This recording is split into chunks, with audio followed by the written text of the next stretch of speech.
So I got ran like a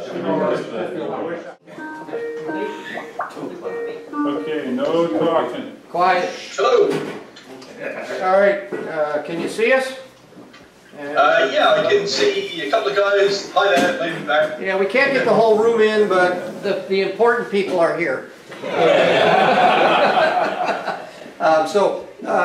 We're the SCDXA, Michael. I appreciate you coming here tonight. I know it's late for you, so we're going to move this along. This is Michael G7 VJR. He is the creator of Club Log, which most of us use, and hopefully by the end of the meeting we'll all use. And I'm going to turn it over to you, and if you want me to shut my camera off, just let me know. Okay, yeah, well, thanks for the intro. What we'll do is turn the sound down. Hang on a minute. One of the problems is that I can hear my own echo, and it's just long enough to be really distracting. Right, so, well, good afternoon, well, sorry, good evening to you all. Thanks for the intro, Bob. Thanks for the invite to talk to you all. I'm just over in the Cambridge area, so about 50 miles north of London. Local time is about 11 PM. I created Club Log in about 2008, although it didn't really take form until maybe 2012. One of the motivations behind it is DXing. So it's probably only really well known in HF DXing circles, and that's very deliberate. It's really only for chasing DX, working DXEC, getting slots, QSLing, those sorts of things. And we're interested in HF propagation, we're interested in getting QSL cards out of rare places, and all of those sorts of features, hopefully, are the things that either you've already experienced and found, and maybe you've cherry-picked a few things that you find useful. Or, and it's quite possible, you never use Club Log at all, and you wonder what all the fuss is about. Maybe you've tried to use it and you ran into problems. Whatever the case may be, what I thought I would do is give you a quick tour, starting quite simple, on how you can use Club Log to do something simple for tracking your DXEC. And then from there I'll show you a few other features, kind of like a tour of Hollywood, you know, where are all the stars, what are the features? And then we'll come back to you guys. You can tell me if you want to go through anything else, if you've got questions because you've used it and there's something you're not sure of. So Q&A at the end. And Bob, if you see that someone really wants to talk and I can't catch it through the video, then obviously you just make yourself known. Just stand where you are now. And I'm going to go ahead and shut our video off because we got a little happy, and then if you need to just say, hey, turn your video back on. Yeah, that's good. That works for me. Okay. Now I hope I don't hang up on you. Alrighty, you should be able to hear us. We can see and hear you. Alrighty, thank you. Have at it. Yeah, that's good call. Actually, that problem happens most times I do a Skype demo. It's often the number of devices in the room and the Wi-Fi, that kind of thing. Sure.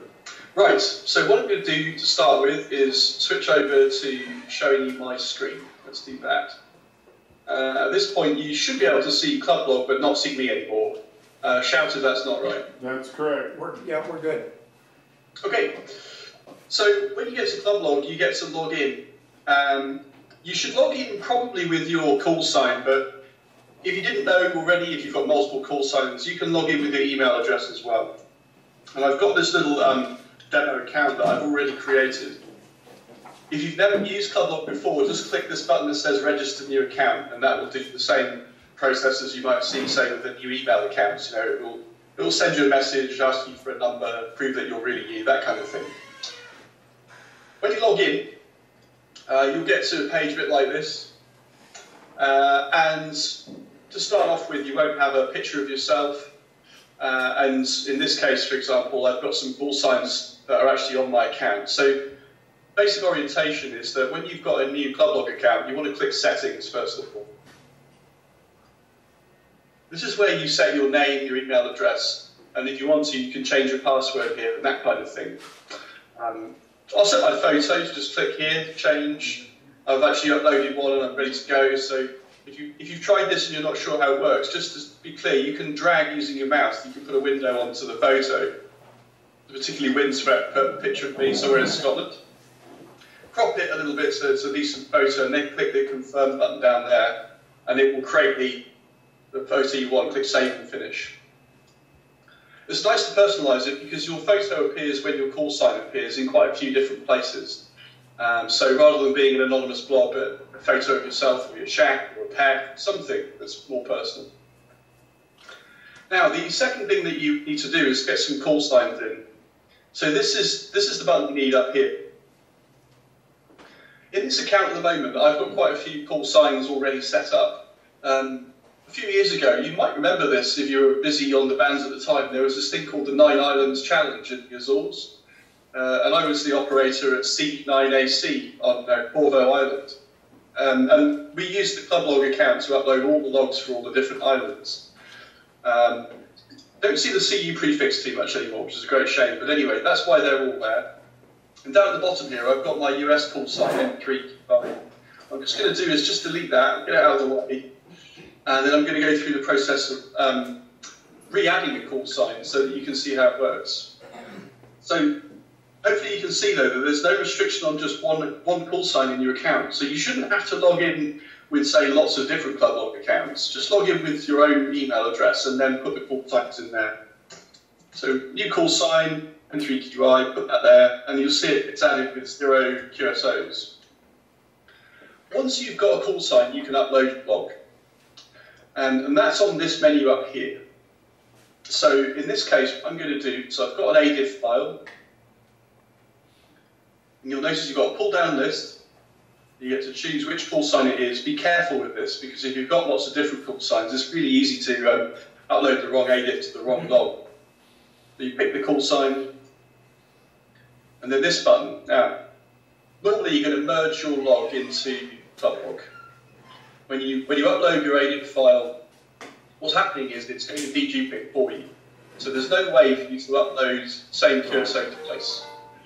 But when you do a merge, it looks for things like, say, QSL changes. If someone sent you a card and you want to get a confirmation reflected in ClubLog, then you're going to change the QSL status, but nothing else. So merge is the answer to that. You make your changes in your own logging software, and then you upload the ADIF file with merge setting. There is an option here which is discouraged that says clear the existing log. And the reason it's discouraged is because normally you just don't need to do it. But you might do it if you're not happy that the log that you've put in ClubLog is actually something that came from the right place, or it's got some errors in it you just want rid of. But it will delete all the QSOs that are stored in ClubLog before it then does this upload. And that is generally just not necessary. So look for merge as the default, and then click the choose the file button. I've got an ADIF here, which I'm going to load. Choose the file, and then press begin upload. Depends how fast your connection is, but it will transfer over in your progress bar, and then you get to here. Don't forget that you've got to click submit upload. So the file's moved to the server, but it hasn't been put in yet. You have to press submit upload at this point. And when you do that, it goes onto a queue. At this time of day, well, the queue doesn't really have anything on it, and it'll probably go through as we're speaking. If it's just after CQ Worldwide, you might be waiting for half an hour or so. It really depends. It's a bit like with Logbook of the World. You have to allow for some processing time. Because it might take a little while, I prepared a little document to show you what happens here. Now, you swap out the thing here. I'm going to switch windows. What's going on? Skype's being interesting. Let's see if I can get this to do what I want. Can you see a sort of page full of text? Yes. Yes. Okay. Right, so sorry about the interruption. What we basically were doing was uploading an ADIF file, if you remember. And what you may get after you do that is one of these emails, okay? This is a set of feedback from ClubLog about problems in the file. Now, most people who get one of these are a little bit surprised because, of course, all of our logs are perfect. The trouble is that there are often problems with pirate operations or issues with the DXCC desk of documentation. And it's also really easy to get the DXCC claim wrong for some countries. UA9s, for example.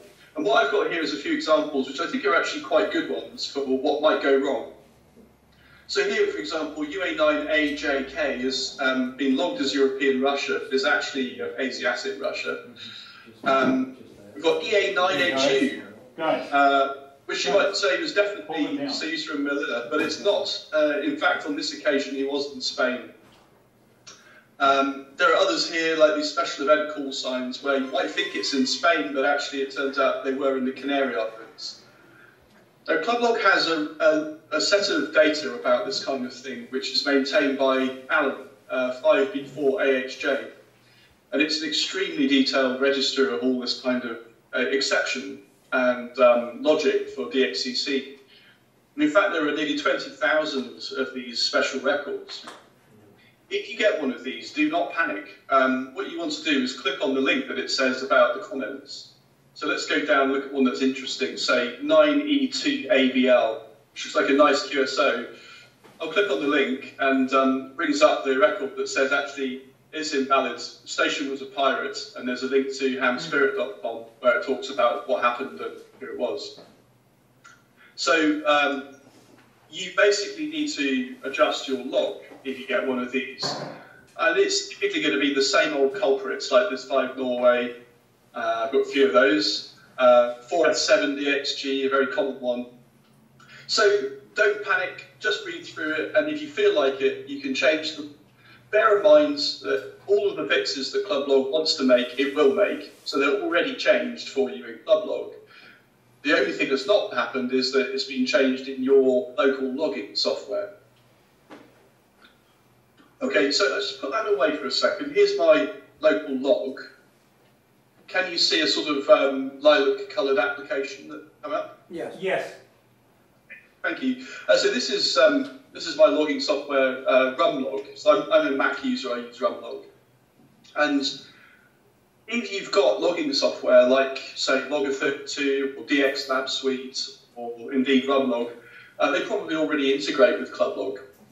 So when I was showing you this process where you go to upload and you choose the call and you do this, you don't have to actually do that if you've got fancy logging software.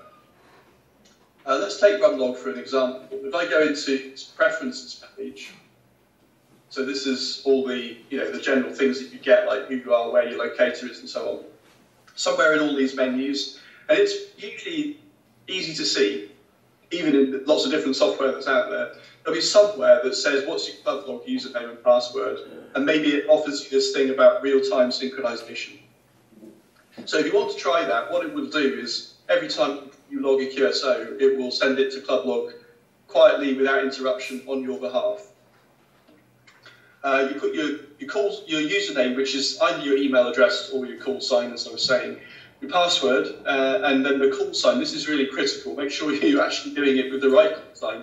Otherwise, you'll be real-time logging for a whole contest, putting them into the wrong log, which isn't great. If I can give you one little tip here, that would be that when you use software that wants your Clublog password, whether it's your logging software or maybe the IOTA website, which also integrates with Clublog, you probably shouldn't put your own password into those other programs. The way you should do it, and go back to Clublog here for a minute, is from the settings page. Look for, so you've got settings, call signs, go across here and look for this thing that says app passwords. I'll show you what this does. Let me say I want to create a one-time password, which is just for Rumlog. I click this button that says create new application password, and it flashes on the screen with its password. Copy and paste it, like this, and put it in that box, wherever the box is in your logging software. Now you might ask, well, why would I bother? What's the point? And the point is that these passwords can't be used to log into Clublog as a website, but they can be put into third-party software, and they only offer the features that those products actually need.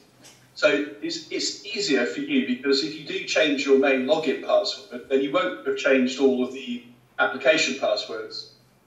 So they just appear here. You can have as many as you want. You can keep clicking this and have more passwords. And you'll never see it again. So make sure you do actually cut and paste it. Otherwise, don't worry. Just go back here, press delete, and it will remove the unused one from the list. So that's a sort of little best practice thing that you might consider doing if you're going to connect your logging software with ClubLog.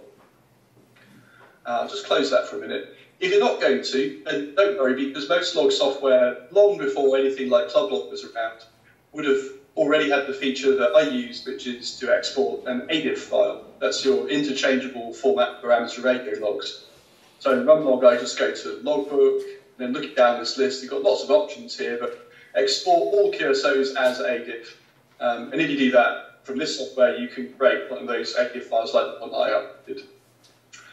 If you're in the position where you're not sure about that, in the Q&A, let me know what you need to know, which software it is, and so on. It's a hurdle which is frustrating if you're at that point, and I wouldn't want you to be discouraged, because once you've got it working, it will be absolutely no trouble at all to you. So I'll put RunLog away now, and we'll get back to the website. So while I was talking to you, of course, I uploaded that ADIF file. And if I go to the DXEC charts now, notice that's on this your log view on the left here. You can pick the call sign out and press submit and have a look at what's in it. So this is now a chart of DX that I've worked. You can scroll down, and as you go through the list of countries, on the right-hand side, you've got green for confirms, you've got yellow W's for worked, and if you're connecting it in with LOTW, then you also get V for verified, which means that you've actually bought that DX confirmation for an award. So this can get quite colourful.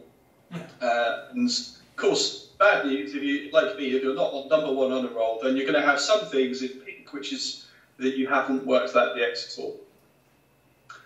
Now, if I go through this prefix thing, you'll notice that actually I can click on it. I'm not sure how many people are aware of this, so I've just mentioned it, but if you click that, that sort the prefixes in the table, so that if you're more inclined to say, I need 3 Victor, then of course it's easier to spot if they're sorted by prefix. So that's a little thing to know. The next thing that you may have tried or may not know is that if you click on one of these, you can actually see the details of the QSOs. So that will give you records about what's in your log, basically. If you click one of the ones which has got an empty grey O in it, then it will actually offer you this idea of getting suggestions. So it will go off and see if it can find some. There aren't any for that particular slot, but what you see is slightly anonymised suggestions about how other people have made QSO, what time, what DXEC they were coming from, so that you can get a little bit further into finding a way to work that DX. The interesting thing on this page that it's good fun if you're already quite well up in the DXEC stackings is to try and challenge yourself every year to work DX. And to do that, just obviously set the date filter, say to 2018. And then when you look at it, of course, it's very disappointing. Like, you've got to start all over again. But trust me, it's worth it. It's actually really fun to DX in this way. And it breathes life into something which you may think you've finished. It's also a really great way to get lots more slots, because you end up working things that you thought you'd worked and turns out you never have. In terms of 6 meters or maybe the new slots on 60 meters. Who knows? There's also a last 12 months thing, which is the ultimate challenge, because that means that every day that clocks around, one day falls off the end. So 365-day moving window of how you're doing. Very, very challenging. If you're not QRV on certain bands, like for example, I'm not on 13 centimeters, maybe 7 centimeters, I'm not on any of those bands, so I can remove them from the list, and it just makes a bit of space for the other data. And this setting, this list of bands that you do or don't want to see, is persistent everywhere in ClubLog. So once you've made that choice, it will stick, and wherever else you go, it will know not to show you those other bands. You can also set it from here, settings. So you look at personal settings, look down at the bottom here, you've got this band preferences thing, that's the same. You know, you can force the change here. Bands.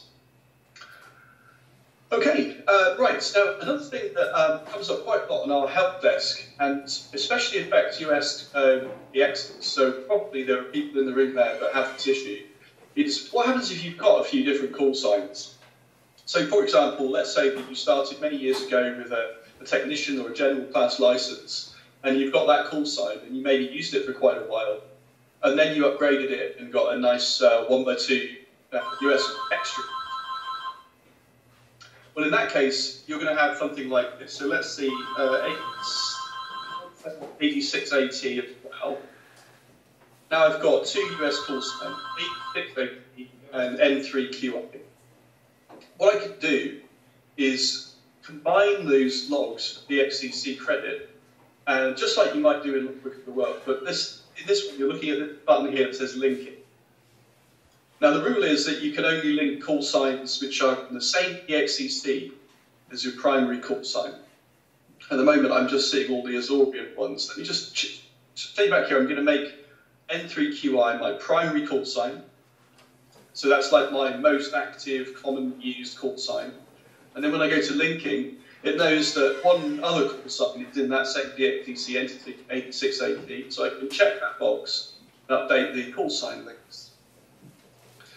The result of doing that is that the two logs stay separate, but they get merged for credit, which means that when you look at your DXCC charts in that log, you're going to see the combined results of those two. And this is really important. Please don't just upload the QSOs from 8680 into the N3QI log. It's really tempting to do that. But the problem with it is that those aren't really QSOs that happened. The wrong call sign is associated with them. They, for example, create problems when people try and OQRS the calls because the log doesn't really match. It's much better, if you possibly can, please, just to link them. And what you should see then is, let's go to the XCC charts again. This drop-down shows the two call signs next to each other, as in, you're going to combine them. And when you press submit on that, then you see the combined table, all this stuff, both logs merged together. If you're not sure, by the way, what's in your log in ClubLog, it's very easy to check. You go into the Your Log thing on the left and look at this log inspector. And then you choose the call sign you're trying to look at. And you put some dates in. Let's see what I worked between, say, 2007, 2008. Maybe just on 160, search. And you get to see your QSOs. This should match up with what you see in your own logbook. But it's a great diagnostic tool because it helps you know for sure what's in ClubLog. Don't forget that the date ranges can make it appear like there's nothing. You've got to be careful to actually choose the dates. And if you're trying to set them the same or nearly the same, start by pressing equalize, and then they're the same, and then you can just check one of them by a day or two, which saves loads of time. If you like, you could do things like ZD. Let's put that date forward a bit. And that will find you all the ZDs in your log. Of course, on 160, I wish. But there we go. So Z7, ZD8. So it knows about just the stem of the call sign. Right. Okay. So carrying on in this fashion, there are some other things you'll enjoy over here, which I'll let you explore. But there are things like graphs that worked here, graphs of how you're doing, working DXCCs and slots and so on. All good fun, very interesting to play with, but hopefully reasonably self-explanatory as well. What I would like to move on to now is what happens in ClubLog when not just my log gets uploaded, but all of your logs get uploaded and we combine them into some super database, which is the principle that makes ClubLog useful. So there's two things that I'd like to cover here. One of them is the idea that you've got an SCDXA league table. So let's start by looking at that. League tables is the next box down on the left here. And if I click on DXCC league, you know it says a zone league, that's CQ zones, but let's stick with DXCC. Click on that. And the first thing you want to do is go into this filter by club or continent box and open this up. Be prepared for a search because it's getting quite busy. There's lots and lots of clubs around the world now doing this. But you've got SCDXA here, so it can go all the way down to the bottom. And there we are. Click on that and then press Generate DXECD. What you should see now is some more familiar call signs, hopefully. I'm seeing ND7J there, hi Bob. So it looks like you're on the right page. And this is now a ranked league table of how you guys do against each other.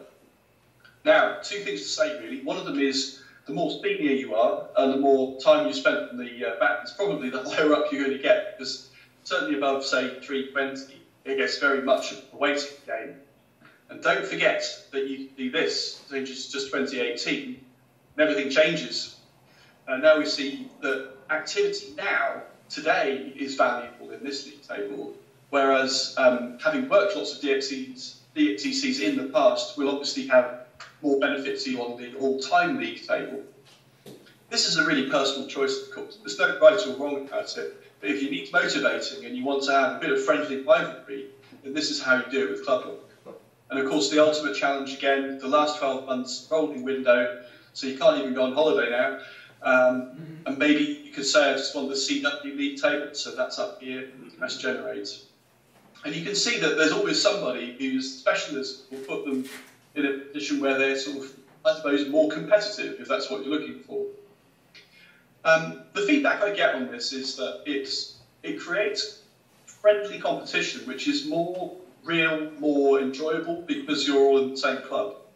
It compares really favourably to the lifelong struggle of getting to #1 on a roll, which is, of course, what happens if you go for the global log. So if I say no date filter, no mode filter, global log, well, it's some well-known call signs at the top, but can you imagine getting up to 3,360 slots? It's a real lifelong game to do so. It just doesn't motivate people in the same way as a local group like you guys. I can see Bob's appeared on screen. Would you like to ask a question? Yeah, I have a question. I was going to wait till the end, but since you're here, the little numbers next to the call sign, +2, and the stars, I see these little numbers that aren't clickable. What do those little numbers right next to, there's a number +2, the one you just highlighted. Yeah, okay. like this one here? Yeah, what is that +1, and what do the stars indicate, and what do the plus numbers indicate? Okay, yeah, thank you for that. So the plus numbers indicate that the call sign has linked call signs. So in this case, OK7GU is one of the call signs, and if I expand that by clicking on it, I think we can see that he's got OK7GU and another 2 call signs, OK1FM, OK1A. So that's all that is. Let me just turn this up again. So is that okay? Did you get that okay? No, that's what I needed to know. Yeah. And the other one, these stars, this is about people who've supported Club Log with a donation.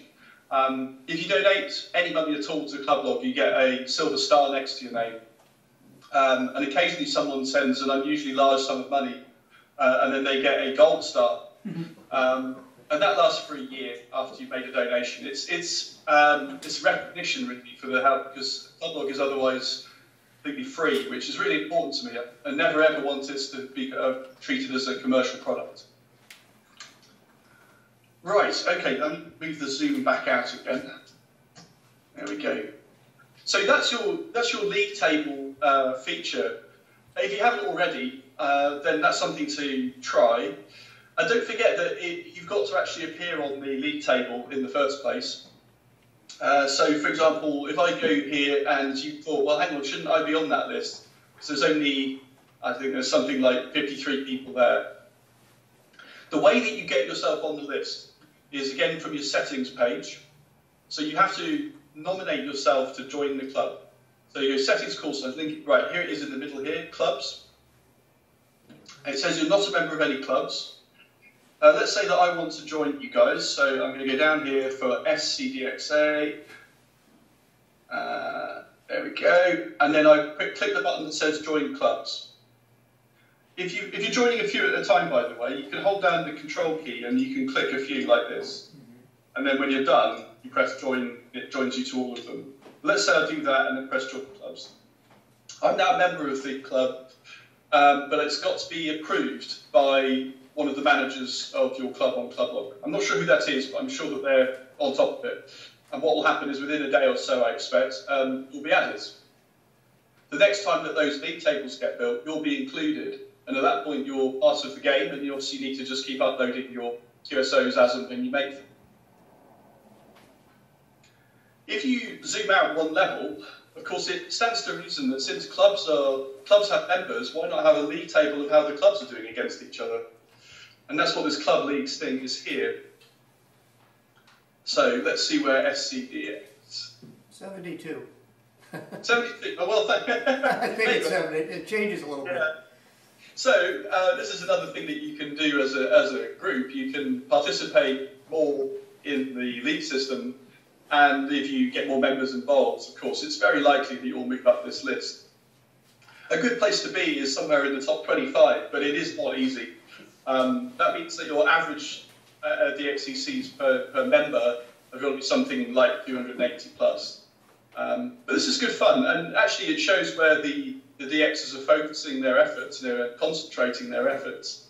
And I do know that some of these clubs are extremely competitive against each other as a result of this, which is typical ham radio behaviour.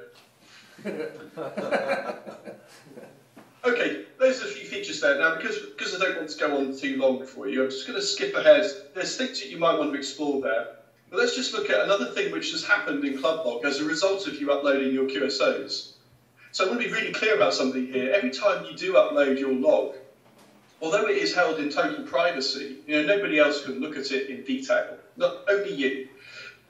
We can analyse what's in everybody's logs in aggregate.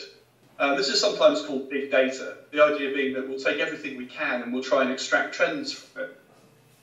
Clublog has over 500 million QSOs stored in it, which means that it's a really excellent source of statistical analysis. And the most obvious thing and the most useful thing to do with that is work out what's most wanted. So it used to be the case that the most wanted surveys were done by a paper survey or a web page that you could fill in. And you'd say, well, I really need North Korea and that kind of thing. But it turns out that when you've got 500 million QSOs, you can get the result automatically from studying that data, essentially saying, well, what appears least in this list, and ranking it by rarity. So in the early days, I just had one most wanted list. Of all the logs, everything I could get hands on in Clublog, I've analysed them that way. But what you can also do now is filter the most wanted list, say just the CW, or maybe for a particular region. This has a profound effect. So let me just show you what I mean. If I say North America, West Coast, and the most list, what you see here is that Mount Athos is number 2 most wanted on the West Coast. It's a spectacularly difficult QSO to make because Europe dominates every pile-up for Mount Athos. You probably have exactly that problem on the East Coast, of course, but I bet you it's not in number 2. So let's go for North America, East Coast, regenerate that. And now what we see is that Mount Athos is down here in 17th position. So you've got it a little bit easier. Not a lot easier, I have to admit, but a little bit easier. And the point that I really like about this, which is ever so satisfying for someone in my position loving data and data vectors, is that its result just emerges from your QSOs. Nobody's voted it up or down, it just is in that position because that's what the number of QSOs implies. You can also click on these, so if let's carry on with Mount Athos. If I click on it, then you can see there's like a density of how easy or how hard each band slot is. What this is saying really is that 20 meters SFB is the most likely place we're going to find its QSO. I think we're still looking at the global log. Let me now change it to East Coast and regenerate. Watch for the colours to change. So now you see that the low bands have gone red, which means that really there's no prospect of working Mount Athos on the low bands on the East Coast, which is because he hasn't got very good antennas. They're all low dipoles. They work really well in Europe. So let me show you what it looks like if you're in, say, the British Isles, where I am. This is a bit disappointing for you if you're not in Europe. Watch this. Now we've got QSOs occurring in all different times of year, different bands, different modes, much, much easier for us. Again, if I set it to Eastern Europe, you can see that now he's even got 80 meters SSB because it's one skip for Athos, and it's all very much easier. So this color scheme is sort of red is hard, blue is super easy. If you're feeling bad about this, let me show you something else. Let's say, well, something in the Pacific. Palmyra is a good one, actually. Let's do that. If you're in the British Isles and you want to work Palmyra, that's pretty tough. Really, you've only got a chance around 40, 30, 20. It's quite tough, and there's only some 2016 or so. Whereas if I put this on the western coast, then it all lights up because it's actually really quite an easy shot from California or from Seattle or Vancouver or so. So hopefully you get the idea. It's really fast. It's extremely detailed information emerging from an enormous data set. And every time you upload a QSO, even in a small way, your QSO is shaping this data. And it's really great to have as many people participating as possible because it makes this credible and it makes it work. The other thing that you can see down at the bottom here is that there's a graph of when these QSOs have been made historically. And especially with big operations like this one, you can see that there's just peaks and troughs where people have actually been there. I'll pick another country that might be more interesting for you. Let's say Pitcairn. So you see that there's sort of 6 main visits, maybe 5, that have been on Pitcairn in the last 30 minutes. And if you roll over it, you can see the number of QSOs that we've got. So this is good fun. It's good research. It's very heavily used by the expedition planners before they go anywhere. If you're interested in propagation, so this is all about activity, but if you want to see about propagation, click this button here, or probably more likely you're going to do it this way. You'll go to the Tools menu and look at propagation here. And now I can say, okay, I'm in USA. Actually, let's say I'm in Zone 4. This is CQ zones, by the way, not ITQ.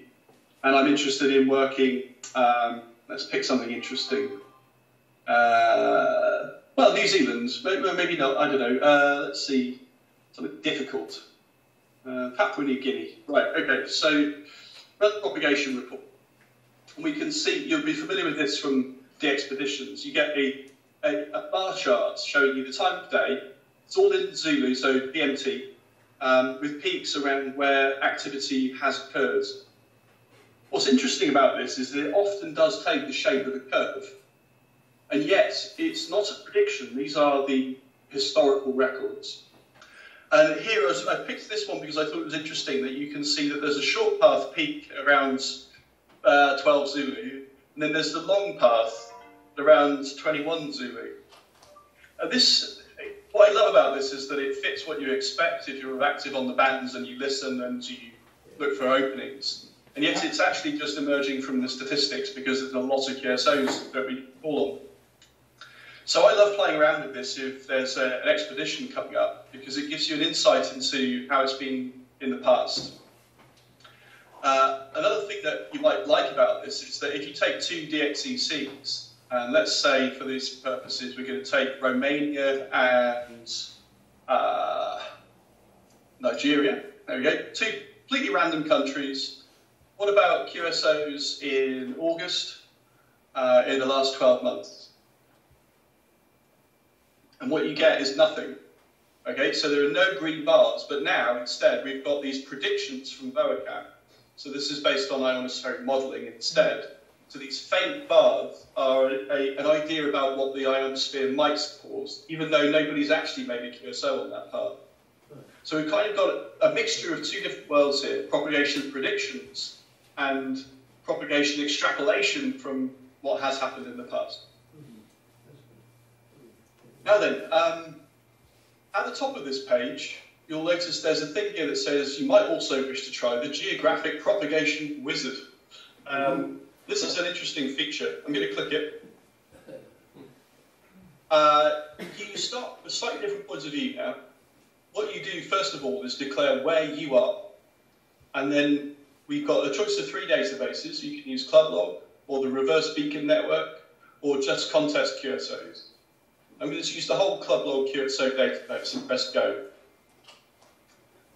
What happens now is that ClubLog draws you a world map. And we get to see, basically, this is where my locator is at the moment, but you get to see where QSOs are most likely to occur at this time of day. So this is real time. And of course, it gives you this clarity about which paths are open, but in a more visual way. People who are new to DXing, and that center point there is where we are. People who are new to DXing find that this is an interesting new insight into how propagation works. Because it's really hard otherwise to learn, particularly if your antennas are a bit compromised. You can go down and look at what's going on in real time as well. So this is what we would expect by time of day each band from this location. And you can see that a lot of the bands are a bit flat and there's peaks in various areas. So it's dead interesting, although it seems complicated, and in fairness it probably is a bit too complicated. If you've got time to kill and you're interested in how to read data, this is another visualization that's quite pretty to play with. Right, I think at that point I will stop. Needs to say there's lots and lots of features here. What I'm going to do is go back to the video. Let me see. So I can see you. Can you see me? Not yet. Probably not. Not yet. Yes, okay. Let me turn off the... this is a terrible piece of software. It really is. There. Okay, if I put this here, I'm looking at you. Hi. Yeah, Okay, good stuff. we can see it. Sorry about this. I hope that's a useful sort of relatively fast tour of some of the interesting sort of things that exist in ClubLog. I did promise that we'd do some Q&A. Is there anything I can help you with? Michael, this is Gary, Whiskey 4 Echo Echo Yankee. I use DX Lab Suites as my main logging software, but in contesting I use N1MM Plus. And so at the end of a contest, what I will typically do is generate an ADIF file and bring it into my normal logging software. My normal logging software automatically uploads to ClubLog, but when I bring in an ADIF file, those QSOs I don't believe are automatically uploaded, so I have to remember also to upload to ClubLog. Is there a better way I should be doing the workflow? That's a good one. Well, one thing you could do is that N1MM has got a ClubLog plugin of its own, so you could just upload real time from there. But I think Dave's done a lot of work on this in DX Lab Suite, and I think that what he does is that there's a flag on every QSO which says whether or not it has been uploaded to ClubLog. Okay. So I suspect that you're probably looking for a button which just refreshes ClubLog, and it will only do the ones that haven't got that flag set. Okay. But another thing we could do is actually bring this up with Dave. He's super helpful, as I'm sure you've discovered. Right. And he may well just know what it is that's causing that. Okay, But I'll check on in that. principle, you should only have to do that once, and DX Lab Suite is incredibly well connected with ClubLog, so it should work. Okay, good, thanks. No, you're welcome. Has anyone had Michael, any problems using ClubLog? Is that something that I can help with? what is the, explain the logbook of the world sync? I know that is something relatively new, and Yeah. I kind of know what it does, but I don't really understand its purpose, I guess. Explain the sync a little bit. I think there's a few people that might want to know that. Yeah, okay. Yeah, it's a very nice sort of area to discuss. I might change back over to sharing the screen for a second here. I will be very careful not to share an image of you guys, because that will go into a crazy loop. Well, why don't you just I'm going to turn it shut the off? video off here on our end for a second, Michael. Yeah, okay. Okay. All right. Hopefully you can see my screen again. Not yet. Not yet, but there we go. There. Yep. Yeah? Yep. Yes. All right. Let me just log in into a different account. This one's configured. So, LOTW sync. This is a tool that you can get to down here on the left. It's funny how this menu keeps growing. It's like mushrooms. And there's lots of features that start to come into ClubLog down here. LOTW sync is a sort of technical collaboration with the team at ARRL. I'm a member of the ARRL advisory board, and I help them with LOTW's steering, if you like.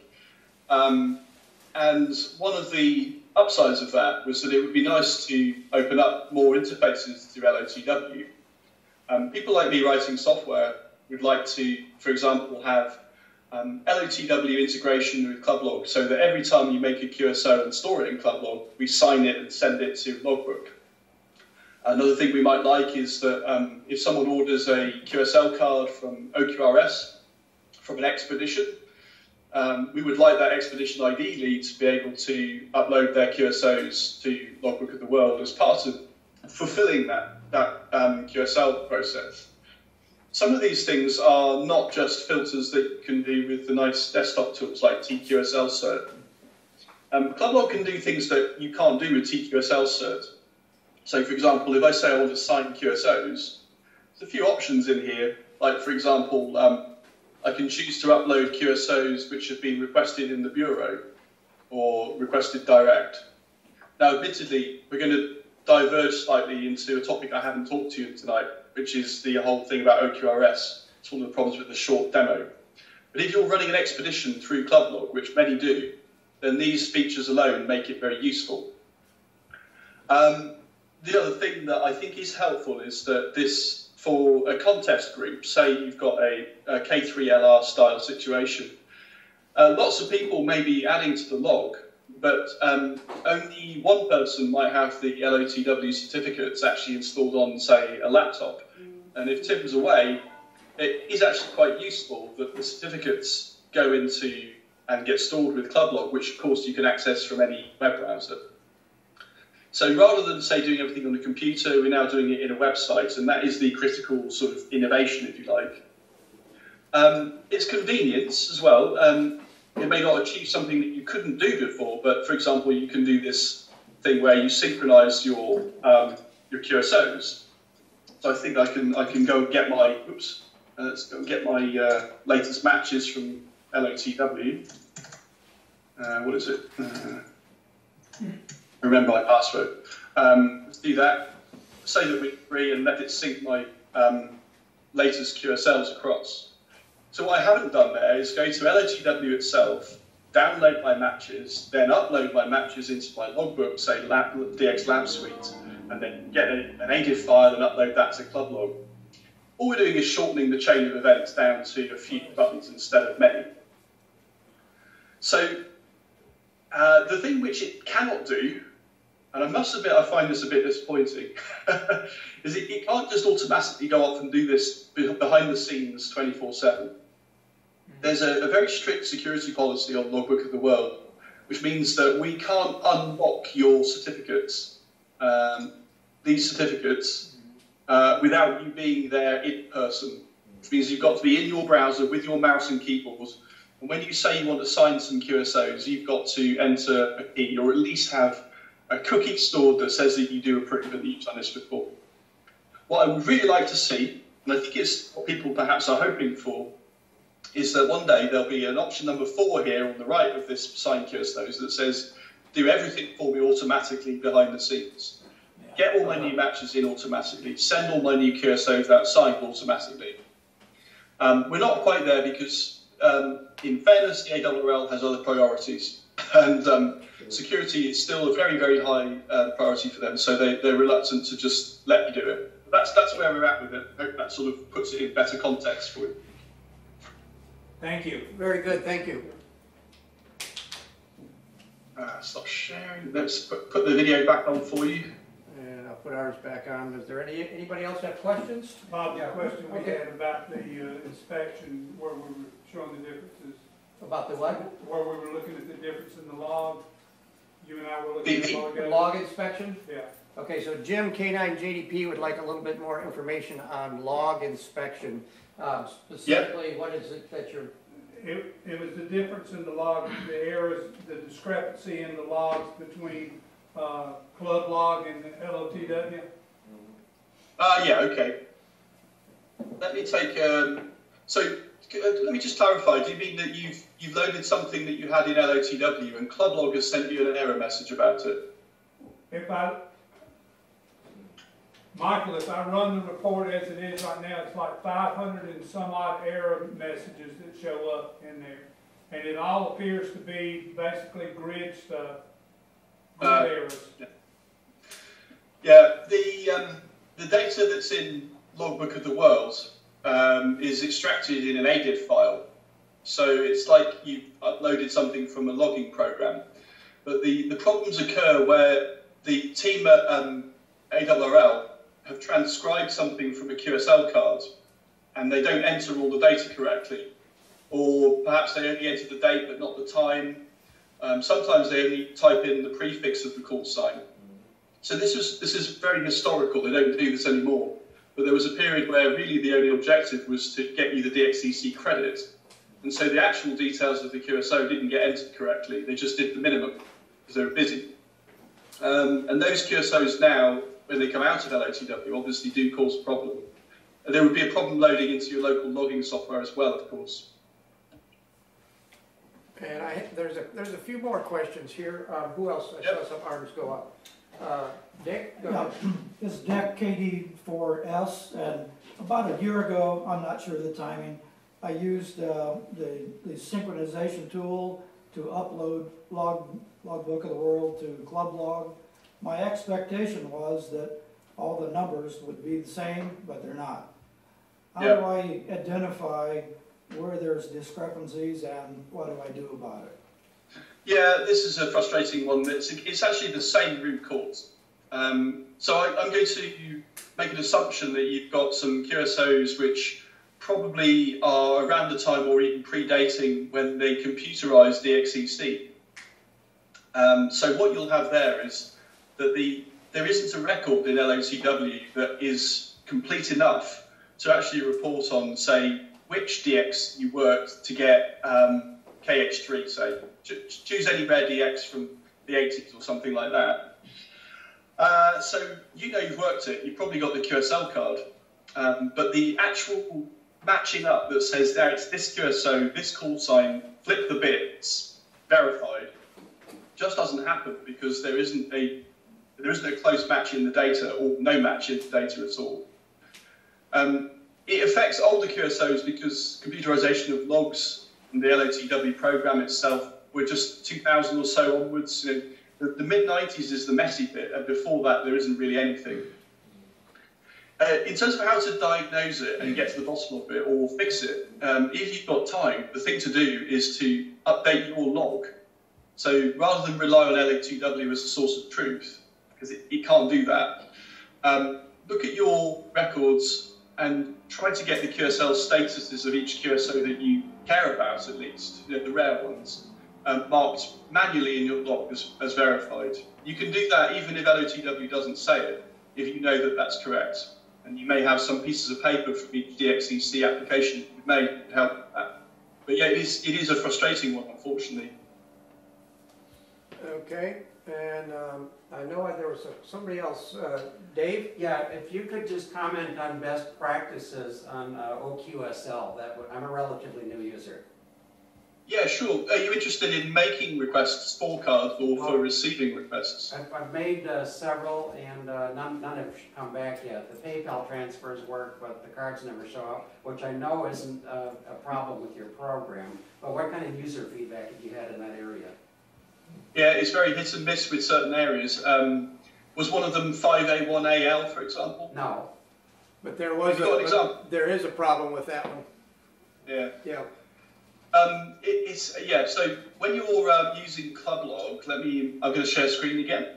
Let's do that. Let me know if you can see it, okay? Yeah, we're good. Yeah, okay, so, was it Dave, sorry? Dave, yeah. Yeah, thanks Dave. Right, so you're looking for this menu up here in the top.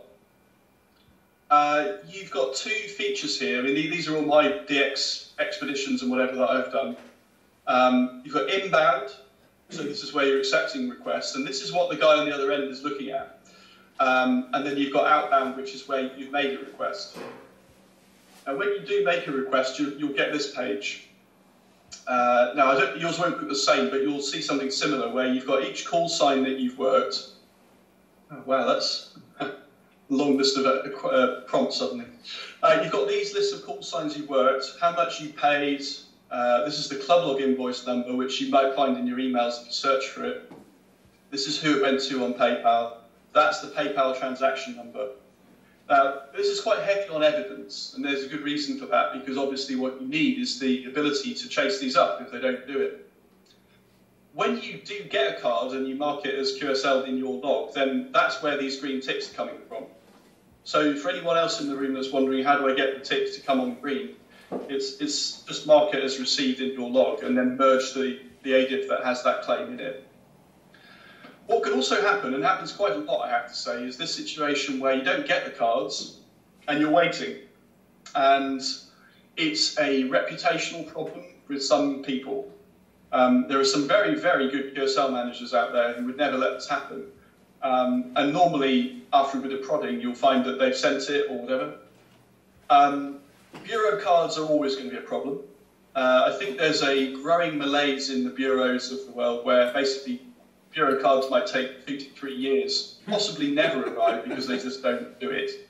I'll share privately what I feel about that, but at the same time, it's just a fact. It's the direct ones where you spend money that you're interested in most of all, because really that should arrive.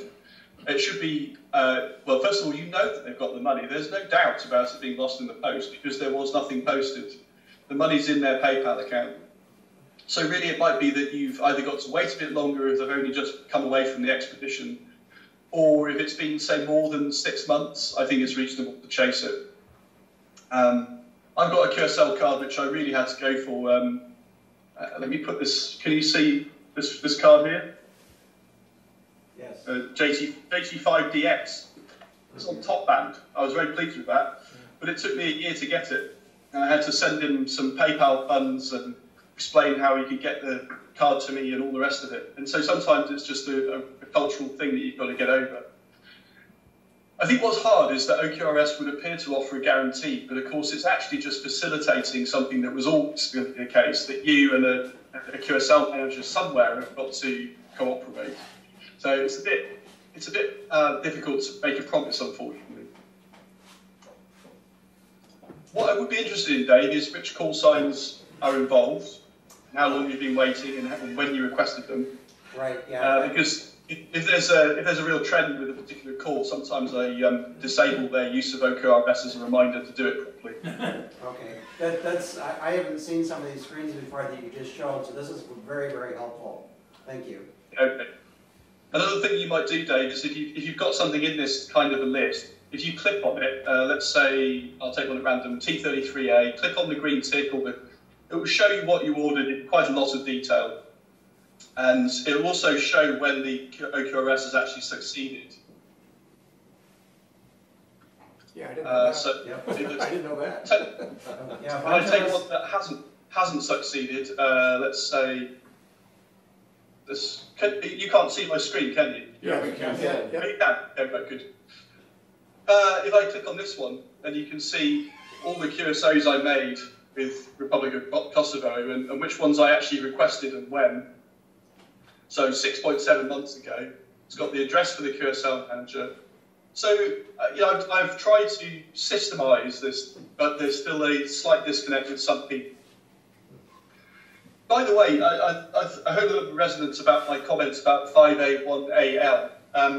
The good news is he actually is doing his QSL cards, and what's happening is he's flying back into Europe amid his luggage and posting them from Germany periodically. And this is taking him about 9 to 12 months to get through them at times. But he's trying his best and is a real QSL. Well, that's what I'm waiting for. Yeah, on 6 meters, that's a really good one. Yeah. So, any other questions? Yeah. Dave, K4SV, has a question for you, Michael. Hey, Michael, this is Dave, K4 Sugar Victor. How you doing? Yeah, great. Nice to hear you. How are you doing as well? Yeah, no, just fine. Hey, I got a couple for you. I noticed that some of the DXpeditions have been uploading directly, and I was wondering, is there like a automatic mechanism via the sat phone to upload into Club Log? Because I noticed at the time, for somebody that does it frequently, seems to be within 5 minutes or 10 minutes of the actual QSO. Kind of like I2, IY, what's this called? Yeah, YSB, the strange guys. Yeah. Yeah, do you have that mechanism in place, so if you were running a DXpedition, can we do a sat phone update on a almost real-time basis? Yeah, there's some really nice solutions to this out there. They mostly revolve around the big logging products like N1MM and WidTest. There's a team that's written a tool which gathers all the QSOs up and batches them into uploads that they do via a little Raspberry Pi or something on the network. So because ClubLog has this open architecture documentation for software developers, lots of people have written different tools that do all this stuff. If you're interested in how exactly, the way to do it is to go to the help menu over here, top right, and this will take you off ClubLog to here. Scrolling down, you'll find a thing about developer APIs, and in here, this is basically what they've been used to do it, and there's a little article in here about how to do real-time uploads. And in fact, I think if you search for real-time, there's an article about this. There's lots of articles that we've written, so how do you do it? Which software supports real-time uploads? There's an article there about that. And there's actually quite a lot of them now. Yeah, it's the I2YSB guys kind of set the bar, and now with you having this makes it really handy. My second question is nothing to do necessarily with Club Log, but it does have to do with my top band contact on Echo Tango 7 Lima. Yeah. Have you heard any news that somebody might affirm that DXpedition, or is it really off the table? I'm going to turn your question into a Club Log question like this. Go down to the tools on the left and click on Call Tester. ET7A. Oh, Lima. It's ET7 Lima. Yeah. And it's still invalid, and this is the latest research from Alan. It's basically saying, still not acceptable for DXCC credit, and there's actually some links and web pages about it. I'm guessing that you knew that. Since you conveniently asked a nice question, I thought I'd show everybody. As for what I know from mixing with DXers and so on, I'm pretty sure that you're never going to see a credit for this one because they actually didn't have a license for it. Yeah, well that sucks because that's 300 on 160. So. Yeah, it beggars belief that they would go to so much trouble and not have a license. I thought those days were over. Yeah, well, that's okay. That was my two questions. Thank you very much. I'm sorry about your top band contact. Yeah, me too. Any other questions? I don't see any more hands in the air, Michael, and we are a little bit past 7. I don't want to keep you. I know it's late there. Okay, in good company. Well, we appreciate it.